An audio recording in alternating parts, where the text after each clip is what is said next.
welcome to Would I Lie to You, the show where dishonesty is sometimes the best policy. On Lee Mack's team tonight, a woman who 30 years ago gave up nursing to become a comedian. So if you're in a waiting room hoping she'll be out to see you soon, she won't. It's Jo Brand. And a former Labour MP who, when he appeared on Strictly, was described by the other contestants as a good hugger in times of need. Let's be clear, there'll be no times of need tonight. Please welcome Ed Balls. And on David Mitchell's team, a former Pussycat Doll, dancer and TV personality who's also released a fragrance. I did that once. I blamed it on the dog. Kimberly Wyatt. And a comedian who once snogged 2 Spice Girls, providing the inspiration for their big hit, Stop Right Now, thank you very much. David Baddiel. And we begin with round 1, Home Truths, where our panellists each read out a statement from the card in front of them. To make things harder, they've never seen the card before. They have no idea what they'll be faced with. It's up to the opposing team to sort the fact from the fiction, and we're starting tonight with Ed. Don't let me down, you've had years of training.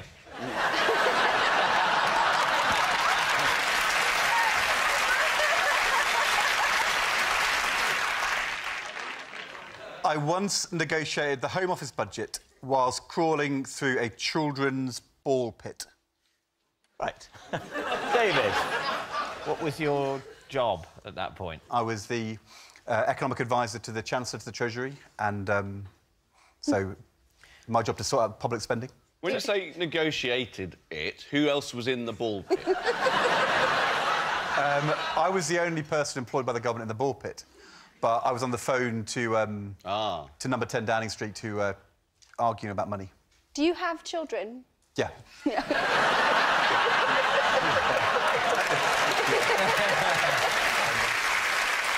Why had you gone into the ball pit? Was it for a private sort of ball area to discuss the Home Office budget, or were the children you were responsible for getting in trouble with the ball? There was a younger one which was in quite a lot of trouble. So you'd gone into the ball pit to extricate some ball-based crisis? On the phone. So the call started before you went into the I'm ball just pit. sitting there having a coffee. Yep. So what was the crisis? Phone rings. David Blunkett wanted more police officers. No. What was the crisis in the ball?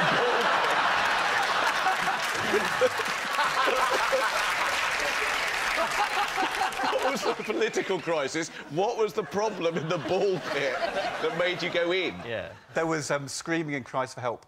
It was a blockage. And there are tunnels and things, are there? Tunnels and slides, and right. the way it works is you have ball pit, tunnels, kind of ladders, all sorts of Toby stuff. Cooper impression. Ball pit, tunnels, tunnels, ball pit, tunnels. Can I just ask, was the blockage balls or was it a child? I think if you was, went in there, wouldn't you have caused a bigger blockage? It was... But sometimes you just got to go in. Who has rung you up? Jeremy Hayward. He was the principal private secretary to the Prime Minister, and he's now the Cabinet Secretary. The problem was David Blunkett wanted the police officers, we didn't have enough money, and Jeremy was ringing me to try and sort out the problem. And I'm on the phone, and suddenly the cry comes, and do I admit to Downing Street that I'm in a children's ball player, or do I try and bluff it out? I didn't want to admit that I was more focused on children's ball areas than sorting out...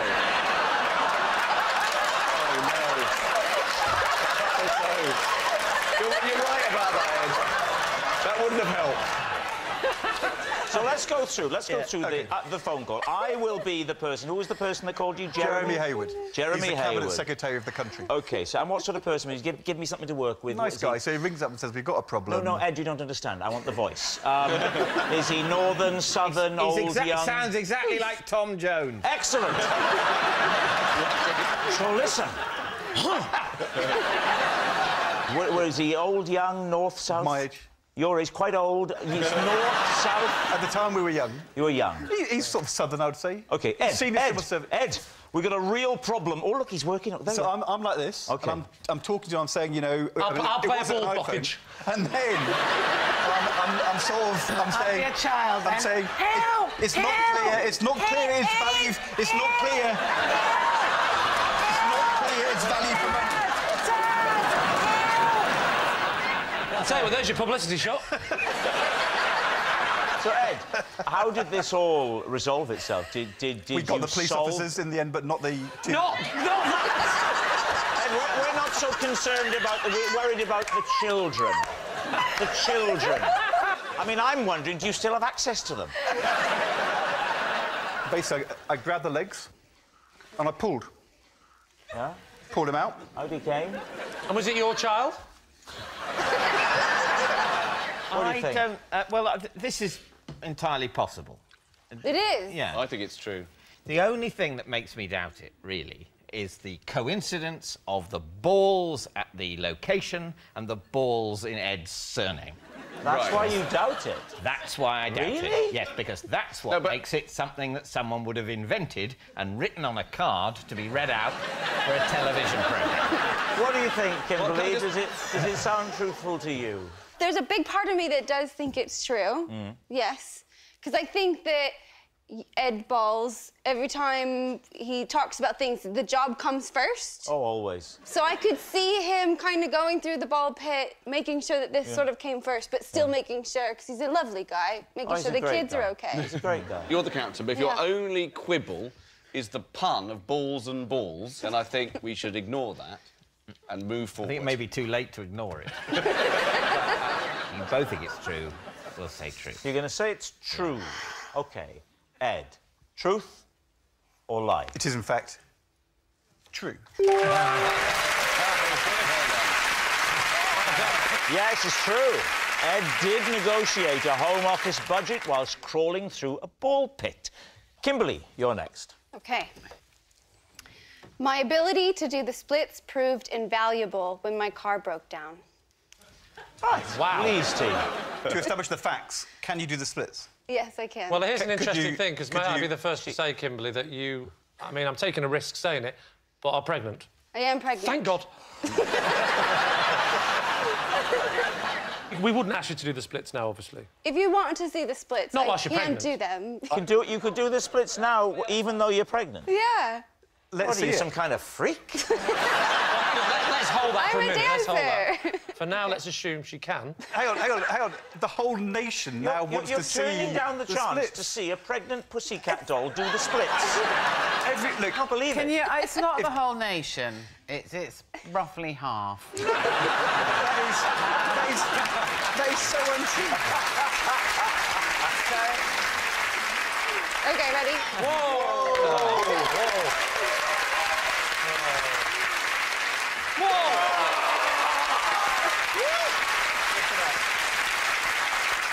Kimberly, I'm very happy to tell you, it's a boy.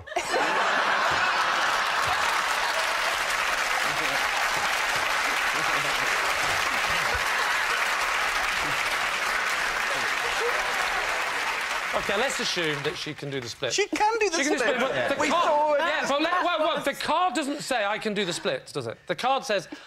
What did the card say again? My ability to do the splits proved invaluable when my car broke down. OK, Right, so what now- happened? Yes. So I was driving to LA to look for a job as a dancer, and my car started smoking and, like, leaking. So I pulled to the nearest truck stop or... Petrol station, petrol services. station, thank Services. you, yes. And wanted to fix the car myself. So I intended to lift the bonnet... Good start. assess the situation and fix it. Right. But the bonnet of the car was really heavy. Can I not just check? Don't you lot call it the hood? I do, but I've been here, living here for 5 years, so my language is starting to shift. Or get better, as we call it. My husband says he's fixing me, yes. So the bonnet is really heavy, and the thing that holds the bonnet up is nowhere to be seen. Oh, dear. I'm in a pickle. So I look... Is your leg about to... So I look for a you're not going to stick. tell her. No way. Is that where this is leading? I know I want to put oil in my car, and I need 2 hands to do it. No. So the shop helped me make, like, a funnel. No. And I had the other hand with the oil, but I needed to get the bonnet up. So I used my leg. No. What could you so get I a truck could driver? fill the oil. Whoa, whoa, whoa. Oh, even better. There was someone helping you with the thing. Why didn't you say, actually, is there any chance you could hold it? And that's when the little Welsh helper said, no, I think it's better that you do it. I think it'd be better if you did it. So the hood is up, you've got your leg up. What happened then? Then I was putting oil in my car, in the engine. I heard a couple of guys chuckling. While doing the splits? While doing the Why split. didn't you ask the guys to help you? Well, you know what, Lee? That's exactly what happened. I turned around and I said, do you want to help me? And they these both... 2 chuckling guys, they weren't the Chuckle Brothers, were they? They may have been. They crossed their arms and said, mm-mm, and continued to laugh. So is there not a world in which you can put everything on the floor, lift the hood up with one hand, take the lid off, get the funnel, put the funnel in... Where are you putting the chicken and the fox? I suppose you're reaching down a bit, but I suppose it's tricky. But it would definitely be... It would be tricky, but it would be higher up the list than I'll use my foot. So what do you think? Is it the truth? Well, I'm torn here because I wouldn't give it a moment's thought. This is definitely a lie. But she can do it. She can stick her leg in the air quite high. It's a lie. She can do it, but she didn't need to do it. She wouldn't have done it. What I can't believe is that if 2 old gits won't come and help you, of all people, to do your car, then America is finished. So I kind of don't believe it, really. I can't believe that 2 people wouldn't because help. this has turned the British If public. it was me... Up until now, we were quite positive about your country. The special relationship ends It ends now. So, Lee, what's it going to be? So you're both saying a lie. I'll go with my team and say it's got to be a lie. It's a lie. Kimberly, truth or lie? It is... true. No way! Yes, it's true. Kimberly did hold her car bonnet open by doing the splits. Our next round is called This Is My, where we bring on a mystery guest who has a close connection to one of our panellists. Now, this week, each of Lee's team will claim it's them that has the genuine connection to the guest, and it's up to David's team to spot who's telling the truth. So please welcome this week's special guest, Billy.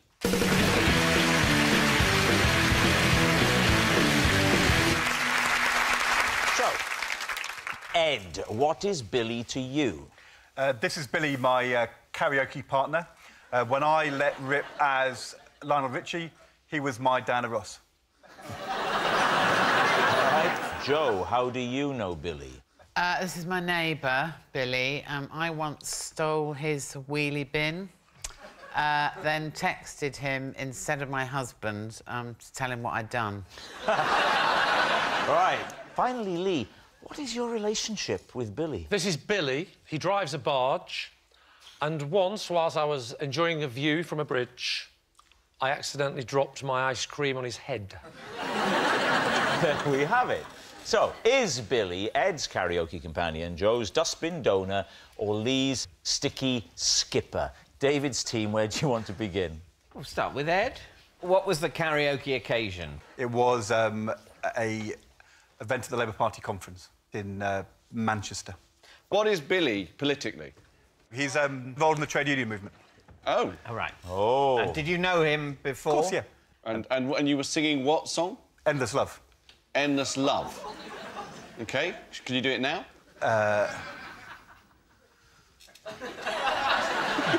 Do you know the bit in the middle? Yeah.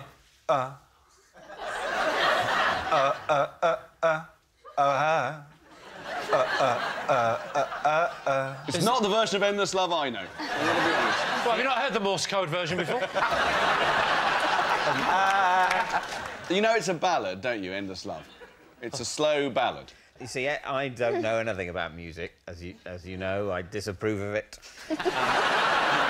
But Endless Love I've heard of as a song, and I reckon if I heard it, I would recognise it.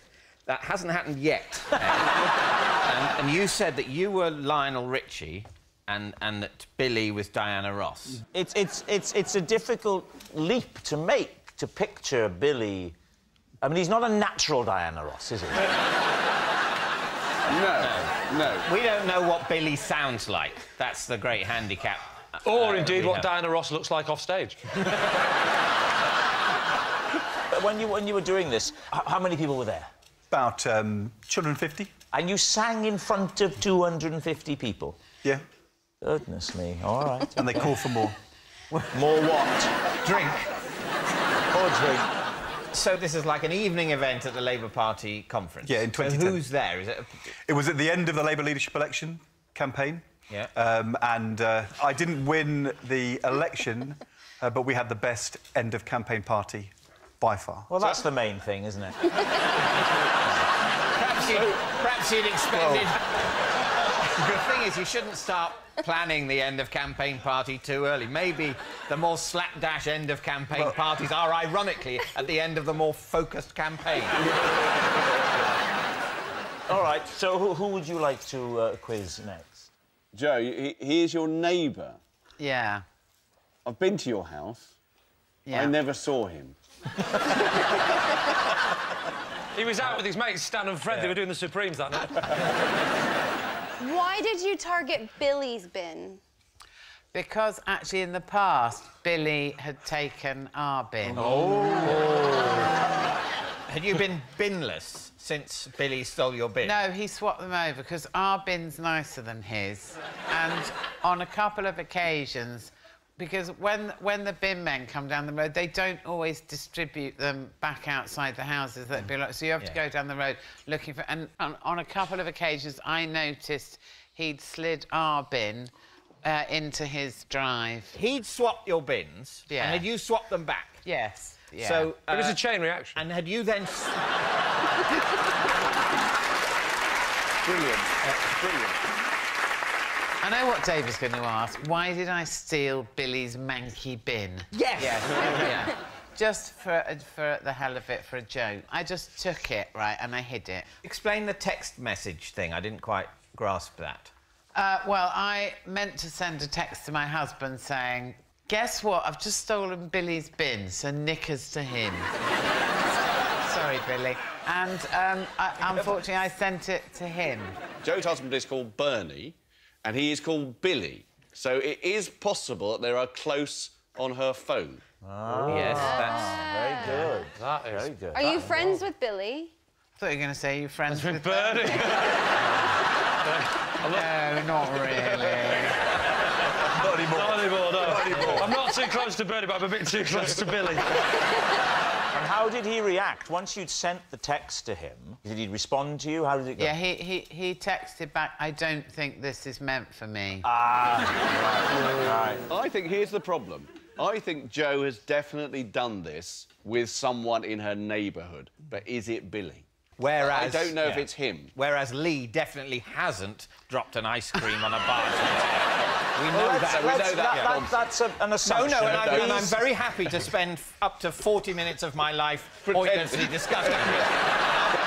So, Lee, tell me what happened with you and the ice cream. I was on a bridge. I was admiring the view. What bridge? What is a bridge? It spans water.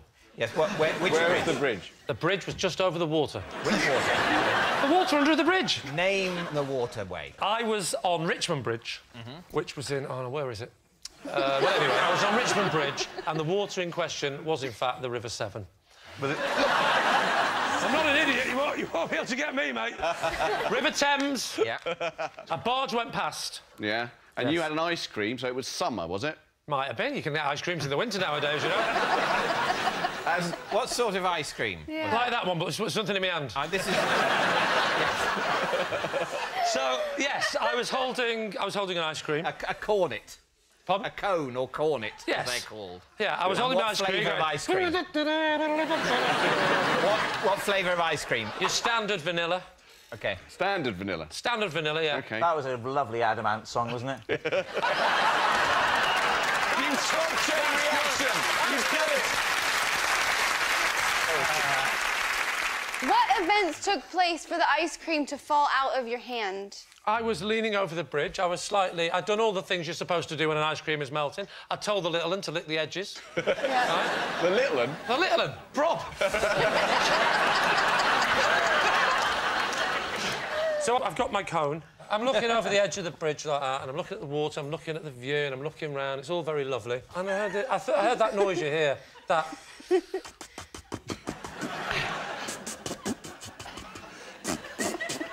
And, of course, it was Rob speaking Welsh. And... which apparently is Welsh for no, lick your own edges. And that's when, beneath my legs, beneath the bridge, beneath my legs, slid a large barge, and I looked over like that, and I thought, oh, that's a nice barge, I thought. So you really craned over to get a good view of the barge. I did. Taking your ice cream with you across the thick stone balustrade of the bridge. I leaned over. Come with me, ice cream. Maybe you'd like to see as well. Just vanilla. Let's have a look. I didn't go the full, not 103, 90 degrees. I sort of did a 45. I sort of leaned over that. But as any man will tell you, or woman, you only have to lean, what? That much, and your ice cream can go. OK, so Billy, can I move on to Billy? Please move on to Billy. Was he standing like that? Standing exactly like that, and then in front of him a massive boat. So he's not actually... because he's standing a little bit like those women on the end of big boats used to... I'll ask you a question, David, right? Is he standing more like a man on a barge or more like Diana Ross?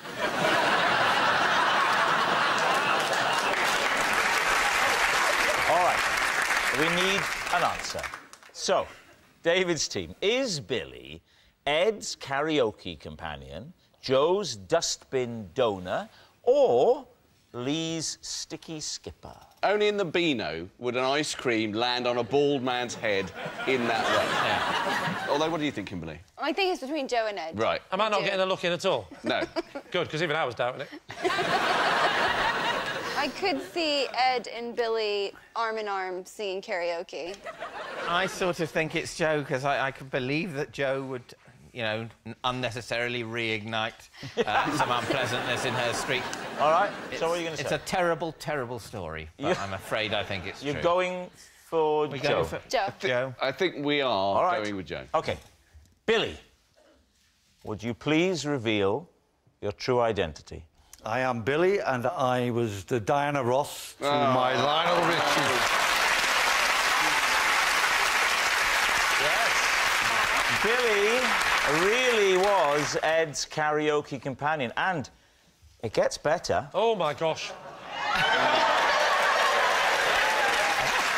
It's interesting new definition of the word better.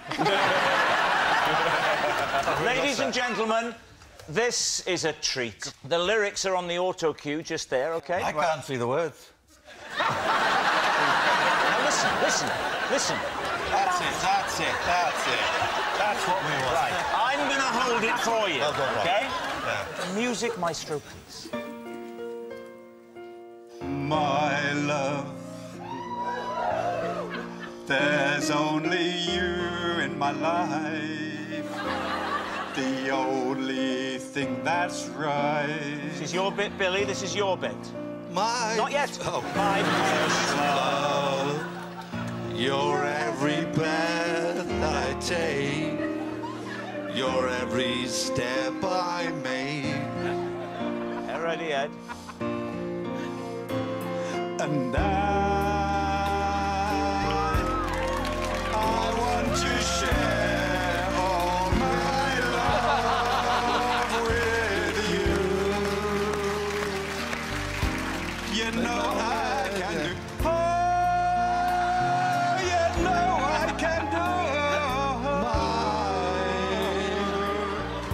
And you tell me how much you can. 'Cause all my love inside, I'll give it all to you. My endless love, my endless love.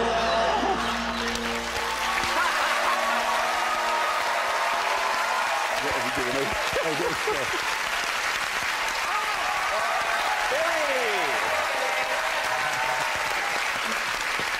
Which brings us to our final round, quick-fire lies, and we start with... It's David Baddiel.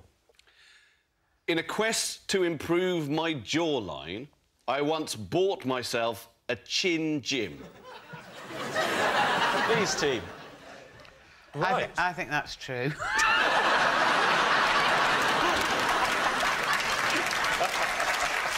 What's a chin gym, first of all? A chin gym is a device to help you if you have a double or triple chin, and it's like a sort of L-shaped bit of plastic, and you bite it really hard, and then you have tiny little weights that you put on the other end of it, and you're like, ah! And then you take weights off, put them back on again. That's a chin gym. What was the thing you were trying to solve? Was your chin particularly weak, or was it just fat? What was the diagnosis? I have a beard, and I only really have a beard because I have a double chin. And I think, wrongly, obviously, that this gives me the illusion of a jawline. And the reason that I have that is that the chin gym didn't work. How many times a day did you have to do it, then? Well, one of the things about the chin gym is you can do it whilst you're doing something else. While you're writing, for example, while you're watching telly, you can do it. While you're reading. But you were really trying to tone up your chin, were you? Yes. Should I tone it? I mean, you're saying this as if you can't think of the idea of toning up your chin. I can't. That surprises me.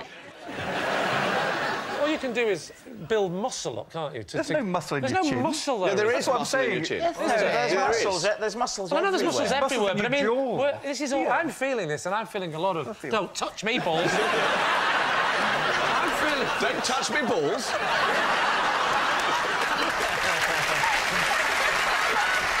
Can I ask you, because when people exercise in the gym, they'll often put on music. So would you put on The Eye of the Tiger or... There aren't that many chin-based... Chin, chimmery, chimmery.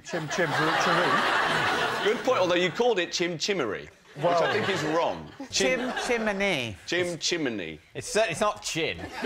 Chinnery. What would a chinnery be? A place chins were stored. like a serial killer would store the chins of its victims. See the chinnery.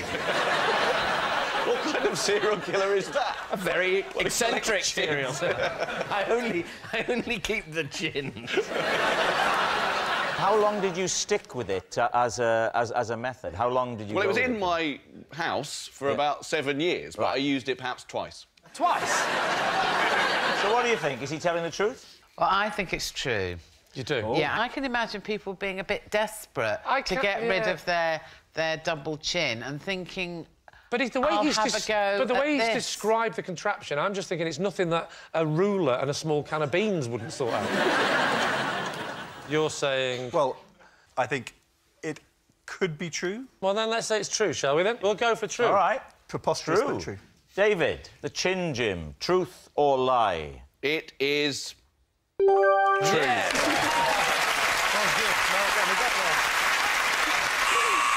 That noise signals time is up. It's the end of the show, and I can reveal that the scores are tied. It's a draw. Thank you for watching. We'll see you next time. Good night. Sue Perkins is back with Richard Osman and Josh Widdicombe tonight on BBC Two. Nish Kumar and Catherine Ryan join the fun in new Insert Name Here at 10.